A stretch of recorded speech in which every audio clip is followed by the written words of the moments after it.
Ashama harka fuunee kabajamtoota fi jaalatamtoota qaqqaalii ilmaan Oromoo sadarkaa idil addunyaatti argamtan nageenyi keenya oowwaan kan onni irraa maddee iddoo isin jirtanitti isin haadha qabu isiniin jedha. Egaa akka kanatti aansee dhimmoota haala yeroo ammaa kanaa deemaa jiranii fi siyaasni biyya keenyaa maal fakkaataa akkasumas haasawaa guyyaa kaleessaa ajudureen paartii biyyoolessa Oromiyaadhaa Jeneraal Kamaal Galchuu ibsa achirra kennanii fi haasawaa isaanii minni kan murame maal fakkaata.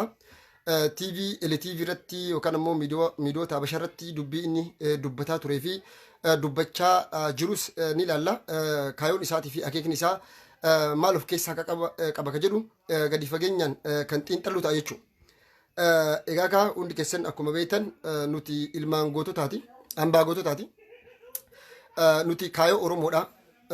Kaayoo bilisummaa uummata Oromoodhaa ka abbootiin keenya irratti wareegaman galmaan gahuudhaaf dhaloonni ammaa kun amaanaa nurra kaa'amee jira.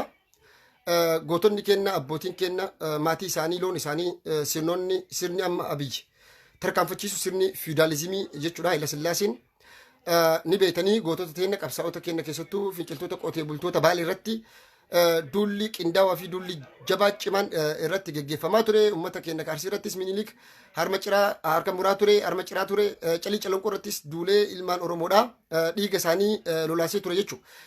Sirni biltsiginnaatii fi kaayoon mootummaa Abiyyi ammoo manaama gartee kaayoo warra nafxanyaa guyyaa kaleessaa san deebisuu fi dukkana kaleessaa sanitti nu deebisuudhaaf halkanii guyyaa mootummaa warroota gartee nafxanyoota yookaan sirna fiidaalizimii yookaan Itoophiyaa aadaawii Itoophiyaa hawwan isaan kana gammachiisee sirna sanuu irratti deebisuudhaaf halkanii ganamaa guyyaa hojjechaa jira.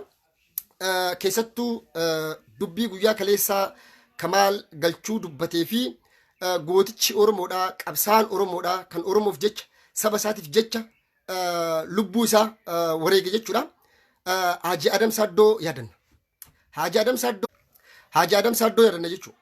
Haaji Adam Saaddoo akkamitti yaadannaa hundi keessan akkuma beektan tan qabadhee dhufe wanti garaa nu baate garatti nu deebite kana booda waan feetan na godhaa nama jedha jechuudha. Namni kun nama Jeneraal Waaqoo Guutuun xalayaa itti barreessee harka isaatiin itti kenne.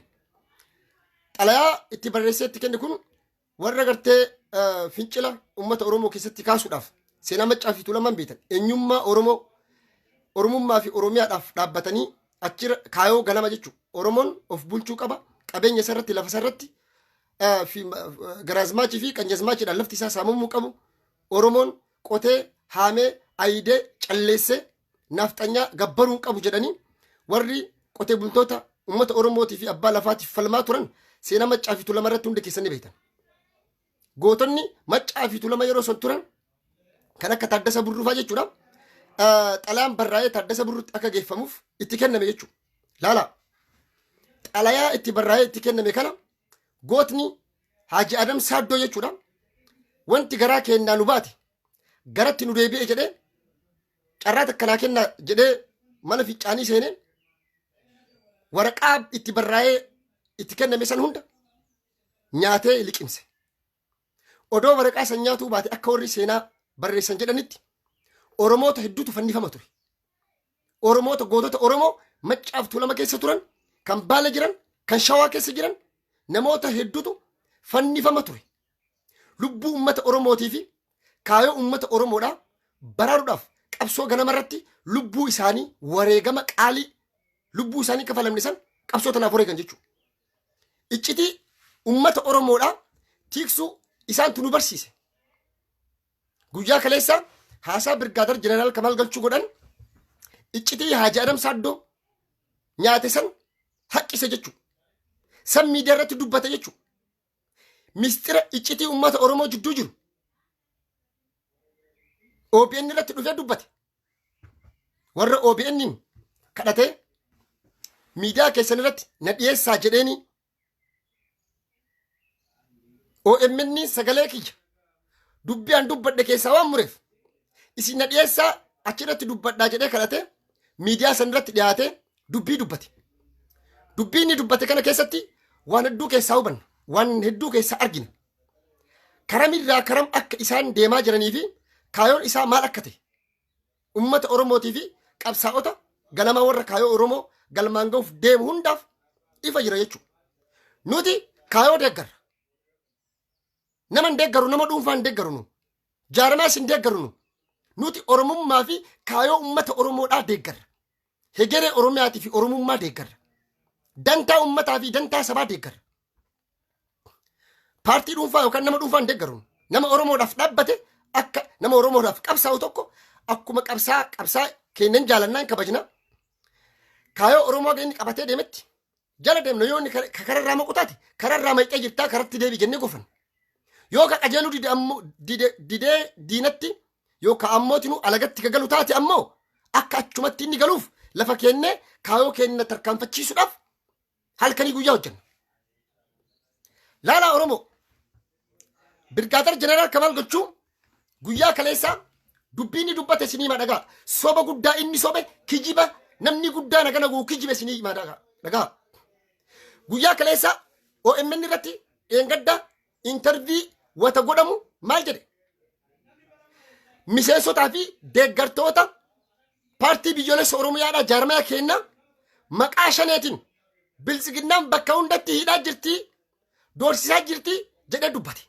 Dhagaa Oromoo qabxii naa qabadda deemaatii intervii isaa ka inni OMN wajjin godhe laala. Miseensota kenna biltsiginnaan bakka hundatti hidhaa jirtii maqaa shaneetiin jedhe. Guyyaa kaleessa OBN irratti dhufe ammoo Kamaal Galchuu maal jedhe laala. Shiftaan shaneedhaa jedhe. Miseensota kenna buttee hidhaa jirtii hanga sololotti fuutee ittiin deemte jedhe laala. Miseensota kenna paartii biyyoolessa Oromiyaadhaa deeggartoota kenna warri shaneedhaa hidhanii hanga sololotti fuudhanii deemanii jiranii jedhe. Dubbiin tullamii waliin dhoftu maa wal sobnasi anaa mitii ka jedhee bara intervii isaa ka OMN fi ka OBN dhaqaatii deemaatii laala. Taakkanaa jedha qabxii lammaffaa ammallee inni sobe laala. Miidiyaa LTV irratti beetiin Kamaal Galchuu affeerte. Beetii yeroo affeertetti maal jedhe Wallaga keessatti baankii warroonni zarafan warri baankii caccabsee guurate qaama mootummaatiin jenne Kamaal Galchuu yaa obboleeyyan kiyyaa maa wal sobnasi an dhugaa dubbadha. LTV intervii beetiin isa goote deemaa laala. Warroonni baankii Wallaga keessatti zarafe qaama mootummaati የመንግስት አካል ነው እንደዚህ ያደረገው ጀዴ መንግስቱ ነው ነገር ያደረገው ጀዴ ጉያ ከለሳ ሚዲያ OBN ረታኤ አሞ ሽፍቶች ናቸው ጀዴ ሶበ ጉዳ ግጅ ባለምኒ መ ጉያ አዲዳን በጠራራ ፀሐይ ilmi namaa akkamitti nama soba akkamitti namni ummanni abdii meeqa irra kaa'u namni ummanni Oromoodhaa bor nabi lisoomsa jedhu bor naangoomsuu irra jedhu akkamitti kijubama akkanaa kana haasa. LTV gubbaa taa'ee akkas jedhe as deebi'ee qabxii sadaffaa laala. Ibsa jannoo Amnesty International baase madaalawaa miti jedhe anaa miti ka jedhe Kamaal Galchuu jedhe mee akkamitti lammii Itoophiyaa dhiisaati ka adiinuu sii falme biyya kee keessa ajjeechaan duguggaa sanyii raawwatamaa jira jedhee sii labsee sii baase ati akkamitti madaalawaa miti jetta. Ibsa inni baasuu fi qaamni mootummaa tokko natti ta'ee baran maaliif Kamaal Galchuu haasawni inni guyyaa kaleessaa godhe akka nama qaama mootummaa wanjal marmaarii akka poolisa qorannoo yakkaa geggeessu tokkotti qorannoo gochaa ture bara. Investigation Ameerikaa keessatti namni tokko ka ajjeefamu taate investigationii geggeeffamoo akka shakkiin jiraatu taate achi booda qaamni yakka kana qoratu ibalutu badii qaba ibalutu yakka kana raawwate jedhee ragaa qabatee mana murtii dhaqa. Kamaal Galchuu guyyaa kaleessaa qorataa yakkaa isa abbaan mana murtiillee isa abbaan alangaa isa xabaqaan isa daanyaan isa wanni martuu isa jechuu guyyaa kaleessaa maa wal sobna dhugaa walitti himna jechuu. Jaarmanyi adda bilisummaa Oromoodhaa bifa hidhannoodhaan socho'aa jiru gocha akkanaa raawwachaa jira miseensa kenna butaa jira baankii isa zarafaa jira waan kana isa godhaa jira ragaa qabda ragaa qabatama qabda ati qorannoo yakkaati ati abbaa alangaati ati xabaqaadha maaltu si cinqe maaltu si galche maaltu isa galche jedhaa bara. Guyyaa kaleessaa akka nama qorannoo qabatee ofii isaati abbaa murtii ta'ee waan mara murteessu jechuu waan hunda'u dhaloota keenya keessatti nama akkanaa kana yeroo jalqabaatiif agarre. Namni akkanaa kun nama ejjennoo hin qabne nama kaayoo hin qabne ta'uu guyyaa kaleessaa agarra jechuudha. Laala Birgaadir Jeneraal Kamaal Galchuu nama mootummaa dargii wajjin hojjechaa ture, nama wayyaanee wajjin dalagaa ture, nama OPDO ta'ee ture, nama achi ba'ee paartii ABO'tti makame, nama achirraa KFO dhaabe, nama achirraa ATBO dhaabe, nama achirraa paartii biyyoolessa Oromoo dhaabe, nama amma dammoo bilisiginaa paartii meeqa takka 2 3 4 5 6 7 8 deema jechuudha. Amma ammoo angoodhaaf waan bololaniif waan gartee angoo argachuu barbaataniif mootummaa biyyi biratti bilisiginaa biratti of jaalachiisanii bilisiginaa wajjin koalishin ta'uuf bar bilisiginaa wajjin koolishinii uumanii waliigaltee uumanii ilmaan Arsiitii fi Baalee irratti harkaa qaba, Harargeellaa takka harkaa qaba. Isin ammoo Addisuu Araggaa faan Shimallis Abdiisaa faan fi artistoonni illee minaamin Shawaa harkaa qabna. Godina 3 kana hoo injifanne Itoophiyaa fi Oromiyaallee itti fufsiisuu dandeenya abdii jedhu waan jiruuf waan kansariin naqarsaan guddaan Oromoon akka waliin galle lakkaa rakkoo guddaa ta'e qabsoo uummata Oromoodhaa sakaalee gamtaan Oromoodhaa akka galman geenne gufuu guddaa itti ta'e iccitii waan arra jirri haasaan galgala bilisiginnatti himaa Abiyyi faan jarri illee achiin kan baxabaxaa kuullaa qama Oromoon diigamteef kanaaf. Ante akkasini sobu dhugaa isinitti himan haqa isinitti himan. Laala Oromoo dhugaa deeggaraa haqa deeggaraa gandummaan bilisummaan hin jirtu. Obboleessa kee maan taani abbaa kee maan taani eessuma kee maan taani kun dhimma maatitii miti, dhimma sabaati, dhimma biyyaati, dhimma Oromummaati. Warri guyyaa kaleessaa laala kaadiree bilisiginnaa balaaleffachaa ture. Warri kaadiree bilisiginnaa warrumaa amma aktiivistoota isaan ergatan kaadiree isaan ergatan kama akka eenyu maqaa Angaasaa faa maarree warri kalee abaaraa ture har'a Kamaal Galchuu badii kana dalagee jarri sirrii jira Kamaal Galchuu jennaan warri isaaniif laayikii ol darban sirrii jirta Dooktor Angaasaa, Dooktor Maarree, Duris Faansaa warri ture har'as itti deebi'an jechuudha. Baay'ee isinitti gadda. Warri gocha akkasirratti hirmaattanii har'as bilisiginnaan gaarii dalaydee Kamaal Galchuu sirrii jira jettan dogoggora guddaa dogoggortanii jirtanii irraa of deebisaa isin jechuu barbaada jechuudha. Inni qabxiin kiyya guddaan an jechuu barbaadu tokko maalii beektanii? Gamtaa uummata Oromoodha. Gamtaa Oromooti. Iccitii Oromooti. Odoo danda'e Kamaal Galchuu akka Haaji Adam Saaddoo sanitti iccitii uummata Oromoo jidduu jiru san liqimsuu qaba ture. Nyaata of ajjeesuu qaba ture. Uummata kanaaf of wareeguu qaba ture. Silaa dhugaa uummata Oromootiif haqa uummata Oromootiif ka qabsaa'u ta'e.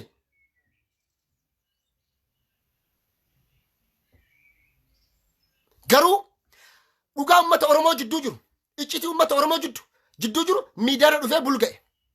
Yeroo bulga'u kana diinni kenna alagaan kenna nafxanyaan kenna miidiyaan okay paartii uummata Oromootiif qabsaa'oo ka ta'u taate inni Abiyyi uummata Oromoodhaa ajjeesee waraabessa darbaa jira argaa jira.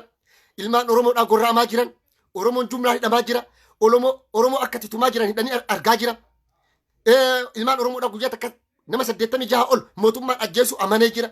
Gocha kana hundayyuu osoo argu duguggaa sanyii ilmaan Oromootii fi sabaaf sablammoota Itoophiyaa irratti raawwatamu osoo argu ibsa ejjennoo Amnesty International baase osoo argu namni telefoona dubbateef qofa walgahii irraa gabbaafamee rasaasan dhaamee ajjeefamee odoo agaru odoo kun itti mul'atu as deebi'aa ammoo ibsa ejjennoo kun sirrii miti jedhee dubbachuun isaa dogoggora guddaa. Warri bilisiginnaayyuu lubbuma fi dheereffachuuf kijiba akka wayyaanee kijibanii harka kennuu dinnaaf jedhan malee badii balleessaa jiran sirriitti beekan. Ilmi Oromoo tokko nama 9 xigiitiin kilaashin akkana marfamee osoo deemaa jiru odoo Oromoon bakka argatti ajjeefamaa jiru reeffa ibaluu fuudhaa jedhaa jiran osoo agaru ibsi ejjennoo Amnesty International fudhatama qabu jechuun diinummaadha kun. Diinummaa tuffii uummata Oromoo tuffachuudha kun. Jibbiinsa uummata Oromoo jibbuudha kun. Dhugaa walitti himna kun jibbiinsa uummata Oromoo jibban tuffii uummata Oromoodhaa tuffatan. Oromoon dhugaa walitti himaa haqa walitti himaa deemna jechuudha. Bilisummaan aannanii kan dhuge qofatu beeka jedhan namni ija takka qabu cirrachaan hin taphatu jedhan san bira darbee ammoo iccitii gamtaa ummata Oromoo jidduu jiru miidiyaa irratti dubbate yeroo miidiyaa irratti waan kana inni dubbatu Kamaal Galchuu laala diinnis alagaanis ka afaan Oromoon beekne hundi afaan Amaaraa turjumaana godhate turjumaanata nafxanyalleen Amaarrilleen turjumaanata lakkaa Oromoon akkana wal nyaatti Oromoon akkana akka namni nuun jedhee quba nutti qabuuf akka alagaanis diinnis nu tuffatuuf iccitii ummata Oromoodha gabbaase jechuudha. Wanni OMN kaayoo ummata Oromootii fi hegeree ummata Oromootiif dhaabbate jennuuf kanaaf.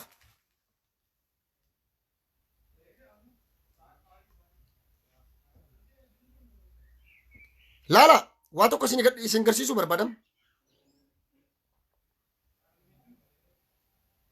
Haasawa inni guyyaa kaleessaa dheengadda dhiyootan miidiyaa Amaaraa irratti dubbate jechuun tana caqasa.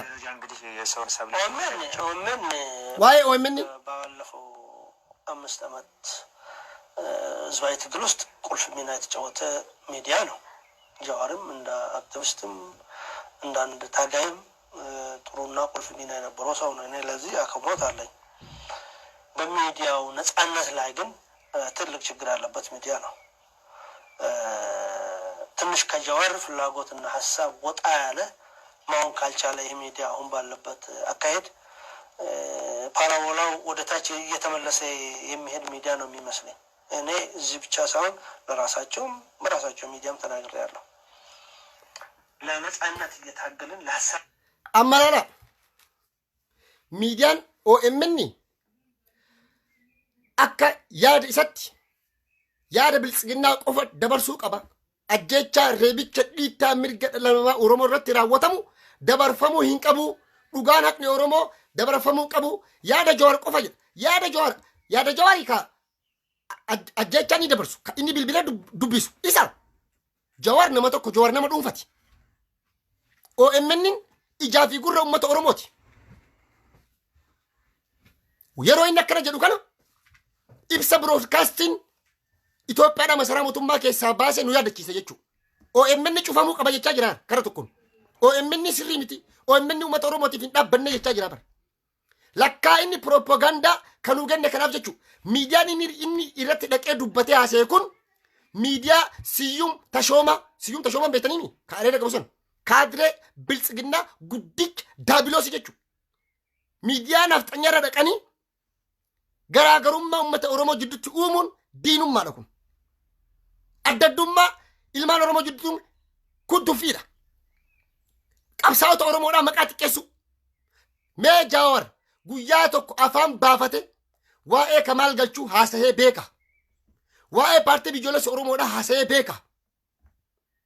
Jaal Daawud Ibsaadhaa guyyaa tokko waa'ee Kamaal haasa'ee beeka. Waa'ee paartii biyyoolessa Oromoodhaa haasa'ee beeka. Miidiyaa kamirratti eessatti haasa'e? Doktor Maraaraan haasa'ee beeka. Lammaa Magarsaa haasa'ee beeka. Garaagarummaa addaddummaa isaan jidduu jiru, iccitii isaan jidduu jiru. Hoogganaa Oromoo keessaa haasa'e nutti hima. Naa barreessa. In fudhadha. Viidiyoo natti ergaa nagarsiisa. Warra iccitii Oromoo dhokse hundaaf kabaja guddaa qabna nu. Maaltu bahaa jira beektanii? Dhugaa haqa uummata Oromootu bahaa jira. Dur waan biraa dhagaa ture ilaala. Kamaal Galchuu dheengadda OMN irra taa'ee maal jedhe? Ani jedhe Dr. Abiyyiin hin beeku ture jedhe. Laala Koloneel Abbaba Garasuu miidiyaa Nuubiyaarra dhufee Kamaal Galchuu Abiyyiin sirriitti beekaa jedhe. Anaa isa abbaa duulaa taanee Adaamatti marii wajjin geggeessine jedhe. Abiyyiin sirriitti beekaa jedhe. Ani hin beeku jedhe.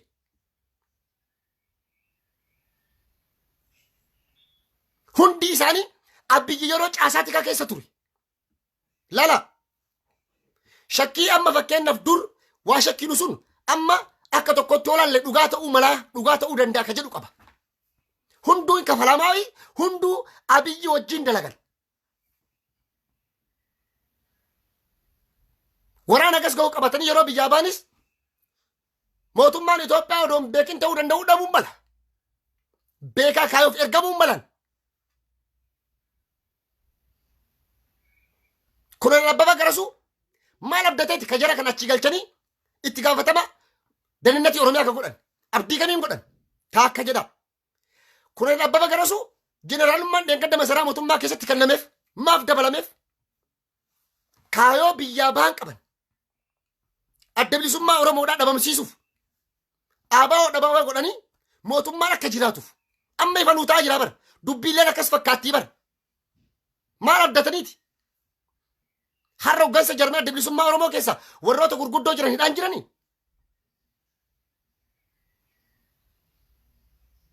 Jaallaggasaa Wagii yeroo ajjeefamuu hedu qaama warra adda bilisummaa Eertiraa jirutti information Abiyyi kennee ture dursee jedhan wal quba qaban waliin hojjetan waliin dalagan har'allee wajjin hojjechaa jiran ummata Oromoo irratti qumaarii taphachaa jiran gandummaan nama hin deeggarina dhugarra dhaabbadha haqarra dhaabbadha basimmeet saawun basillee takka jedhamu san emotional taatanii namni kun ganda kiyya kutaa kiyya ollaa kiyya jetteen deeggarin jalatti ni hiriirin namni kun maal hojjechaa ture gamaggami xiinxali har'a biltsiginnaan kaadeen biltsiginnaa guutuu kamaaliin faarsaa jirtaa faarsanii maaliifi kaayoo isaanii tarkaanfachiisaa jira kaayoo isaanii galmaan gahaa jira Oromoo jidduutti garaagarummaa uumaa jira Oromoo jidduutti addaddummaa uumaa jira ilaalcha adda addaa akka nu qabaannu akka Oromoon addaan qoodamuuf balbala banaa jira ajandaa fuudhanuu kenne torbaan tokko ol miidiyaarratti akka nu wal nyaannuuf Abiyyiin akka dagannuuf labsii Amnesty International baase Oromoon akka irraanfatuuf akka gartee dhiigni nu hin danfineef akka ummanni ganaffalee yookaan ummanni kun danfee irraa yaa'ee mootummaa kanatti hin fincille ta'ee ummanni akka mootummaa kanatti jibbiinsa hin qabaanneef ajandaa uumaa turan warroonni miidiyaa kana OMN irratti duulaa turtan maa nama kana dhiyeessine balalala jettanii dhiyeesse mistiriin naasee ammallee keessaa mure ajandaa biraa fuudhanii ammallee nuu kennan maal dalagaa jiran kana xiinxalaatii keessa deemaati ilaala akka nu biltsiginnaa dagannuuf akka nu Abiyyiin irraanfannuuf akka nuti duula qofa Abiyyiin dhiifne walirratti duulluuf Oromoo kamaal akkana jedhe kun akkana kun Arsii kun Harargee kun Shawaa kun Wallagga kun Borana kun Gujii akka Oromoo wal nyaannuuf ajandaa baasanii nuu kennaa jiran kamaal galchuu kana booda ajandaa nuu ta'uu hin qabu Oromoon dhugaa kee argaa jirta haqa kee argaa jirta jechuudha haqni qabsaa'ota Oromoo guyyaa kaleessaa tures dhugaan isaanii bahaa jirti warri ejjennoo qaban kaayoo Oromoo qaban kan asii fi achillee dhuu taalle bakka argan hin seenne jechuudha ka maqaa tokko qabatanii deemantu jira hoo guddate maqaa lama paartii 8 dhaabanii paartii 10 irratti illee hin bilisoomsu namni akkana waajjira tikaa godhan keessaa baasan amma ammoo gamtaa Oromoo kana laaqanii diiganii citiisan fuudhanii baasanii dubbatanii amma addaddummaan garagarummaan isaan gidduutti uumamee jira isaan wajjin diil godhanii biltsiginnaa wajjin kollishinii uumatanii hojii hojjechuudhaaf mirga qabdan garuu maqaa gootota qabsaa'ota Oromoo yaamina maaltu sin galche maaltu si cinqe wanjal marmaarii kam eenyu si qaxarate eenyu si yaammate jalqaba waa'ee keetii beeki waa'ee jaarmee keetiitii fi silaan taa'ura abbaan fedhe bosona seenee Oromoodhaaf qabsaa'uu mirga guutuu qaba karaa nagaatiin hin bilisoomnu bilisoomnu Abiyyi abbaa irreeti mootummaa afaan qawweetiin nama bulchu mootummaa seera adda addaa sitti baasee miidiyaa irra suukkaamsuuf deemu akkati waan barreessine ummata kee akkati hin dammeessineef seera haaraa sitti baafatee jira borganama Koloneel Abbabaa Garasuutii fi Kamaal Galchuu miidiyaa Nuubiyaa gubbaa ta'anii yoo jarri naasayin na tufa hojii naasa'uu deemanii beeka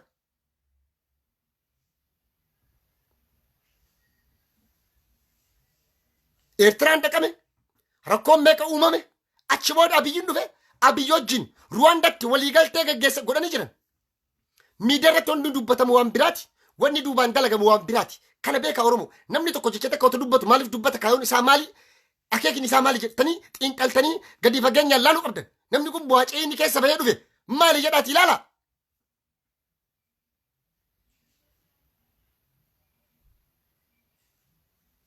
har'a kaadireen biltsiginnaa guutuun kamaaliin faarsaa jirti warri dur biltsiginnaa jibbu hundi har'a biltsiginnaa deeggaraa jira laala akkuma wallaalaan Jimmaa wallaalaa fi doofaan jimma keessatti dhalate tokko tokko abiyyiin deeggarutti ilaalcha gandummaa qofaan arsii keessas wallaalaa fi doofaan tokko tokko ka akka ijoollee jimmaa ija dunuufatanii abiyyiin deeggaran ka kamaaliin deeggaran jiran warroota akkasii wajjin nuti obbolummaas firummaas foonummaas hin qabnu warroota akkasii saniin gantoota jennaan jechuudha. Warra ija dunuunfatee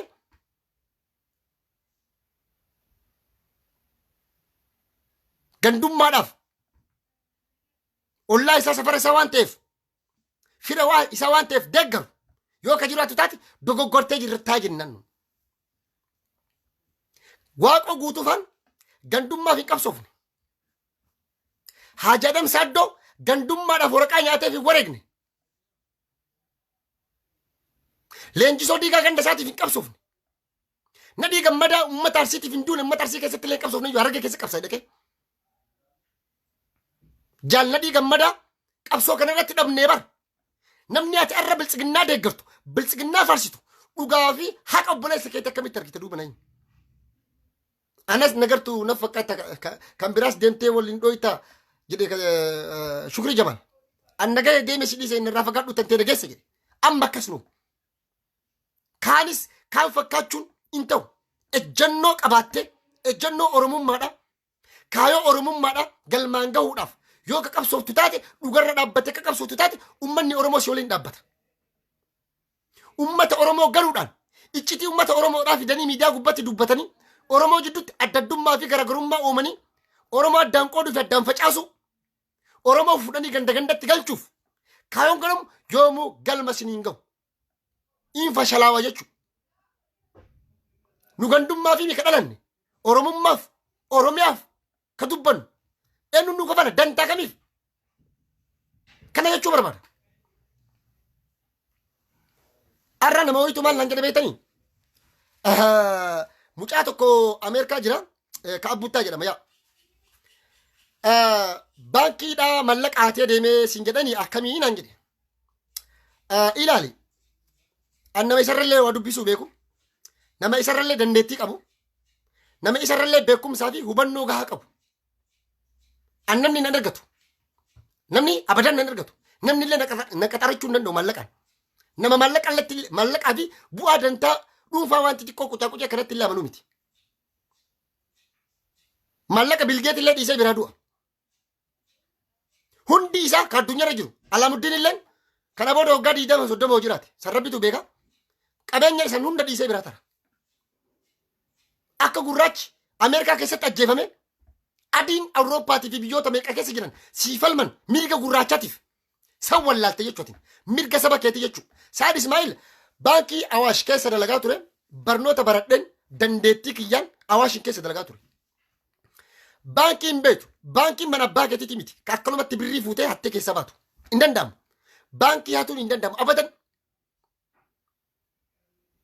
Yeroon baankii dalagaa turettis saayibboottan hanga sadarkaa manajaaratti miti hanga pirezidaantii baankii Awaashitti warroonni guguddoon na beekan. Sirrii malee akka aktiivii ture biyyattan abbaa fedhee walii gala. Qondaala mootummaa fedhee walii galan. Sirriitti na beekan.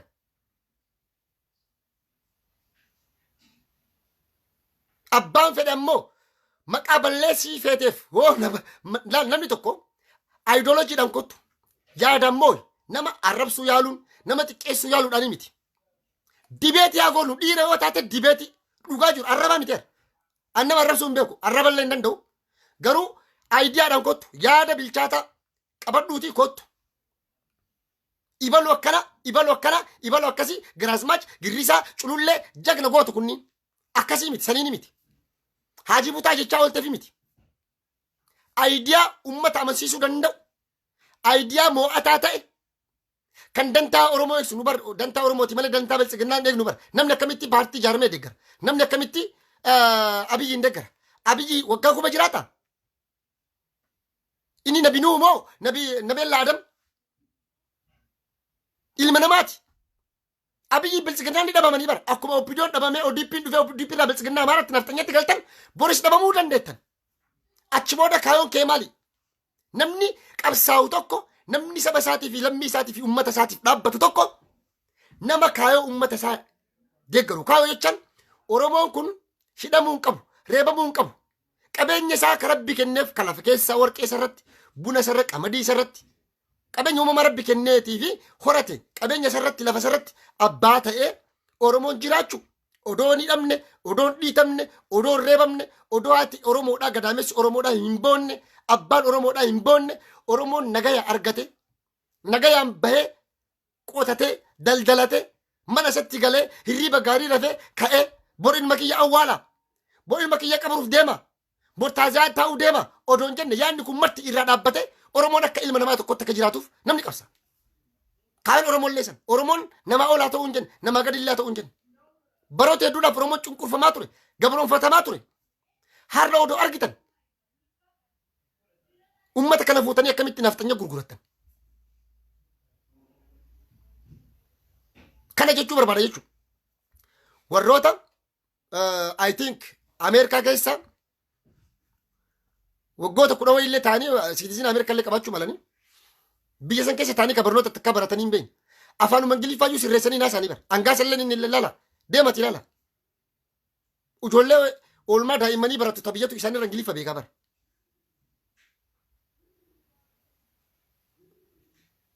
Nu nama dhuunfaan deeggaru. Jaarmaya tokkollee hin deeggaru. Jaarmaya kaayoo Oromoo qabatee deemu qofa deeggarra. Kanaaf dhugaa fi haqqi jaal Daawud Ibsallee bahaa jirtan arguu jirraami. Haqqi dur Oromoon Daawud Ibsa irratti duulaa ture hunda amma arguuf jira Oromoon. Akkamitti argaa waan jarri jechaa jiran. Daawud Ibsaatu maal hin dubbatin takkaa Awurooppaallee dhufte dhiyoota nu birallee Daawud Ibsa jaal Daawud Ibsa takkaa waa'ee hammeenya Kamaal Galchuutii fi paartii biyyoolessa Oromootii fi nama tokkollee asee hin beeku. Waa'ee hammeenya jaarmayni biyya bulchaa jiru Abiyyi raawwataa jiru ta'e malee miidiyaa kamirrattuu takkaa guyyaa takka dhagarreenu respect kabaja guddaa sii qabna jennaan. Gaaf Daawud Ibsaallee ammoo waan namaa tuqee laaquu eegala ammoo isallee ittuma dubbanna jechuun.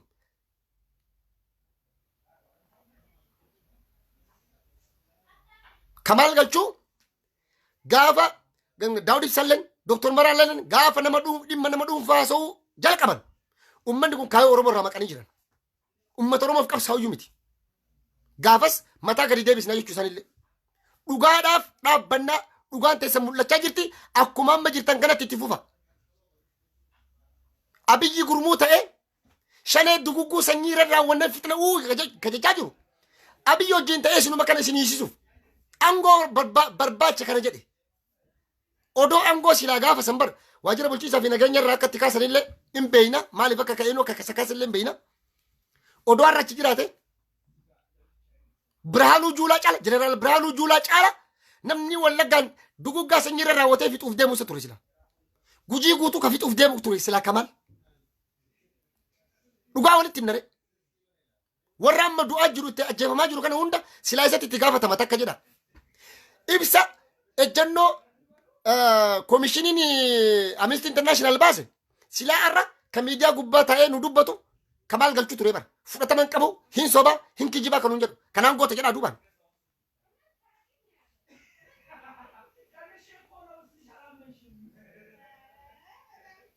Wanni isin jedhu tokko maalidha?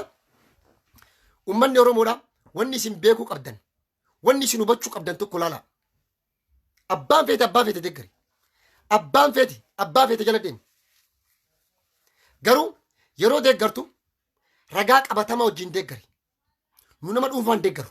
Abbaa fedhe maan taane haga inni kaayoo Oromoo tarkaanfachiisutti jala hiriiree deemna. Gaafi inni kanarraa moqu ammoo maqxee jirta deebii dinnaan ammoo qileesseen jennan. Kanaafuu jeneraal Kamaal Galchuudhaan maal jedhaanii gaa'ela milkii gaa'ela gaarii hangaasaa fa'aa wajjin kuree dhabbaba gara suufaa wajjin wal quba qabdan hundi jaraa wal quba qaban. Nuubiyaa miidiyaa wajjin Oromoo sallaluuf dhuftan hundi isaanii durirraa eegalanii. Duris warri laakiitti darbaa ture hangaasaa gaaf inni warra buna jala dhalate warra ibalu warra minaamin shaaqillaa jedhullee warri itti darbaa ture eenyu akka ta'e namuu ni beeka jechuudha. Har'a ammoo deebi'anii guyyaa kaleessa sabalaleeffatan har'a Kamaal inni faarsinaan ammoo laayikii fi jinnii fi maarree kana itti fufa. Kaawwaa xaachuu qaxxuluubbatnu itti fufa yoo kas hin baasu taate. Kanaaf wanni namallee dubbadhu tokko maali Oromoo? Oromoo tana isin diiguu dhufan. Warri biltsiginnaa piroojeektii isinii kennuu dhufan. Nuti Abiyyiin irraanfannee filannoo dagannee waa hunda dagannee ajandaa Kamaaliin paartii biltsiginnaa maarree kana godhachuu dhiifne Kamaalii fi Oromoo gandatti nu galchanii Oromoo wal nyaachisuudhaaf ajandaa nu fidan. Kanaaf ammoo uleen ta'ina. Kanaaf meeshaan ta'ina. Jalaa dida. Dhaabbadhaati laala. Waan deemaa hunda dhaabbadhaati ciqasa. Wanti deemaa jiru garam deemaa jira. Dheengadda OMN irra dhufee deeggartoota kenna maqaa shaneetiin hidhaa turan jedhe Kamaal Galchuu. Har'a OPN irra dhufee ammoo shaneen uummata kenna guurtee deeggartoota kenna miseensota kenna guurtee hanga sololatti reebichaan irraan gaa jirti hidhaa jirti jedhe. ኤልቲቪ irra taa'ee Kamaal Galchuu guyyaa kaleessa ባንክ የዘረፉት የመንግስት አካላቶች ናቸው የመንግስት ኃይሎች ናቸው ጀ ሀራ ፋኑ መሰኒን ደቢኤ ሽፍቶተቱ ከነራ ወተ ጀ አከም ጎና ኤኖ ማንኔ ነው ጀለ ዲምጀ ከናፉ namni kun nama sirraa hullee miti dhugaa dubbanna dhugarraa duubatti hin deebinu rabbiin akka nama furatu isaa godhu Oromoon gingilchamaa jirti la Oromoo gingilchamaa jirtaa beekatin callaa fi inkirdaan addaan baa jira rabbiin inkirdaada wajjin nu bilisoomsuun barbaanne addaan baa jirti Abiyyiin kufa Abiyyiin dabra biltsiginnaan kufa paartiin addunyaarra jiraatin jiru bara gamma yallam tarakattin jiru bara bor ammoo warri arra biltsiginnaa deeggartu kan oromummaa kee kondomneemii fi kaaree takkaan jijjiirate hundi keessan arguuf jirtan jechuudha. Kana isinin jechuu barbaada galatoomaa ulfaadha wayyama dhugaan Oromoon dhugaa qaba haqa qaba ni mo'aas ni injifatas irra anas amma ammoo Oromoon gamtaan Oromoo deebi'ee akka ijaaramu irratti hojjechuu gamtaan Oromiyaa laala amma kaafumaa fi paartii abaa'u jira jarrummaan lamiin kolleeshinii uuman malee akkam goota sidiigaa jira abiisii baxabbaxee adda bilisummaa Oromoo tokkoome obbo Abbaa Nagaa akka Kamaal Galchuutti Abiyyiin faarsaa jira argaa turtan deeggadda OMN irratti Kamaal Galchuu san eenyoo manneen nu jalatti jira eenyu jala deemu Oromoon eessaa goru uummata kana maa ciniinsuu qabsiistan maa cinqitan uummata Oromoo kana cinqaa keessa maa galchitan Oromoon fala kaachuu qaba. Oromoon hoggansa haaraa of keessa baasuu qabda. Inni biltsiginnaa jalatti hiriidha. Mee warri biltsiginnaa jalatti hiriidha jettan. Biltsiginnaa jala hiriidha. Warra biltsiginnaa wajjin walii galaa jiru jala deemna. Warra Oromummaa fi Oromiyaa dhiisaa Itoophiyummaa fudhadhaa jedhu Itoophiyaatti biltsigallachi jedhu jala deemna. Warra kutaa tokkorraa afaan Oromoo dhiisaa Amaariffaa baradhaa nuun jedhu jala deemna. warra sabboonummaa teessan dhiisa sabboonummaan Oromoo guddaa kana xiqqeessa jedhu jala deemna.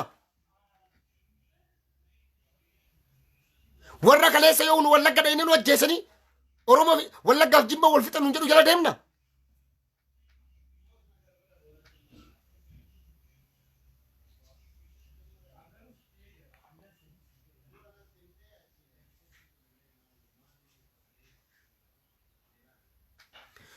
Ummanni Oromoodha. Dhugaan uummata Oromoodha. Haqqi uummata Oromoodha bahaa jirti. Dhugaan hin qallatti malee cittu. Oromoon guyyaarraa guyyatti dhugaa isaa haqa isaa argaa jira. Bakka qabsoon Oromootti rakkatte lafee kokkatti nama rakkatte akkam godhamme lafee wata nyaatu as keessa toos rakkatte akkam si godhan. Baqaqsanii si hodhan malee si keessaa hin baatu bara. Akkasitti nu keessaa bahaa jirti. Takka takkaan. Wanni Oromoon bilisummaa dhabeef qabsoon Oromoodhaa sakaalamtee duratti tarkaanfachuu didde. Kanaa bara. Ummanni Oromoo dallanuu hin qabdan. Alhamdulillah jala rabbii keessanii galata galcha. Dhugaan uummata Oromoodhaa guyyaarraa guyyatti bahaa jirti. Amma si qaxxilan. Dheengadda obbo Abbaa Nagaa dhugaa uummata Oromoo dhokse. Kalee Kamaal Galchuu itti dabale. Iftaan ammoo tokkotti dabale. Achi boodatti dabale. Inkirdaanni achuma taree callaan ba'a. Gaaf callaan ba'e Oromoon callaa jalatti hiriiree ijaaramee jabaatee mootummaa kanarratti bifa tarsiimootiin sakandii takkan tursiisu filannoodhaan isaa ta'u karaa fedheen mootummaa kana Oromoon ni moo filannoon ta'e karaa afaan qawweetiin ta'e karaa nagaatiinis jechuudha. Silaa Kamaal Galchuu nama qawween lolee mootummaa kana kuffisa jedhu ana jilbiinfatee lola jedhanii bakka Biraanuu Juulaa siyaabuu san mangaduun ceerqa argille. Uummata nagaa Wallaggaaf Gujii keessa jiru fixuu barbaadoo kan jettu taate mangaduu ceerqa argille deemu. Uummata nagaa Biraanuu Juulaa adda bilisummaa Oromoo jalamarroo qabuudhaaf ji'a 4 qofa fudhata jedha. Waggaa meeqatti jira? Waggaa meeqa sagalee dhokfatee uummata Oromoo fixaa jira namichi kun. Har'as yoo barbaadde gorsaa yaraa ta'e akkaataa itti shanee barbadeessan itti himi. Akkaataa shanee itti dhabamsiisan itti himi. Gorsaa ta'eef yoo barbaadde halkan deemi jara wajjin dalagi hojjedhu dhokadhuuti deemi jilmifadhu loli. Caalama bultumee wayyaa bar caalaan bultumee maal jedhe? An Oromoo irratti duulu Oromoo irratti duuluuf hin sirbuu jedhe. Atis Oromoo ajjeesuun deeggaru osoo jettee si wayya. Ka Abiyyi ajjeesu halaalii jechaa jira barka maal galchuu. Ka Abiyyi qalaa jiru fixuu jiru ajjeesee waraabessaa darbaa jiru halaalii. Ka ammoo waraanni bilisummaa Oromoodha waraana qaama mootummaatii fi warra mootummaadhaaf dalagu isaan booji'aa jiran haraamii jechaa jirta bara. Sanu maree mee akkamii addannaa baastan Abiyyi sirrii jira jarri bosona jirtu tun baduu qabdii. Abbaan fedhe Oromoon afaan qawweetiin bilisooma jedhee ka qabsaa'e hundu qabsaa'uu danda'a mirga qaba. Ka karaa nagaatiin jedhu karaa nagaatiin. Inni qabsoo isaa kaayoo fi tarsiimoo isaa uummata barsiisuu osoo qabu waa'ee namaa maaltu isaa sufsiise. Yetinyaa'u abbaa langaa jiru. Abbaa langaa kamiin? Abbaan murtii, abbaan qorannoo yakkaa isa, abbaan abukaattoon isa wanni hunduun kamaatabatti dhahee hidhaa hoqa duguggaa sanyii sitti murteessu. Namni irra akkana si dhaadatu bor akkamsi godha. Namni irra miidiyaa irra taa'ee in barbadeessina in balleessina jedhu Abiyyi ifaan nuun jennee bara. Akkamitti akkana jedha? Oromoof qabsaa jecha yoo boro biyya qabattetiin uummata Oromoo Wallaggaa bulchuu hin deemtu. Dhimmi Gujii dantaa kee singalchu dhimmi Gujii dhimmi Wallaggaa singalchu jechuudha. Kana caala waan baay'ee laasoo hin barbaadu. Galatooma alfadha wayyamaa.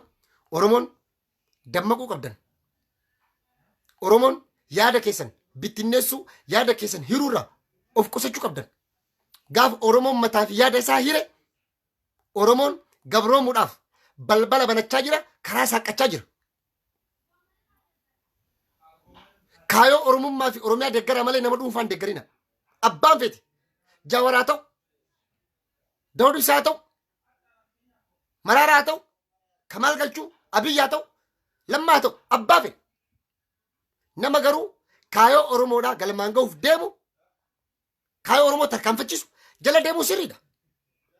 Gaaf inni kararraa maqee ammoo Oromoo irratti diina ta'u nurraa dhaabbadhu achuma taa'e bakka namni akka miccitii nama dhuunfaa gabbeessa waa'ee Jawaaraasaa miidiyaan bara deemee miidiyaan nafxanya irratti waa'ee Amaaraa miidiyaa Amaaraa irratti waa'ee Jawaar waa'ee OMN waa'ee Abaa'oo waa'ee Daawud Ibsaa mee namni akkamitti waan kana mara laaqee haasa namni akkana ga'u.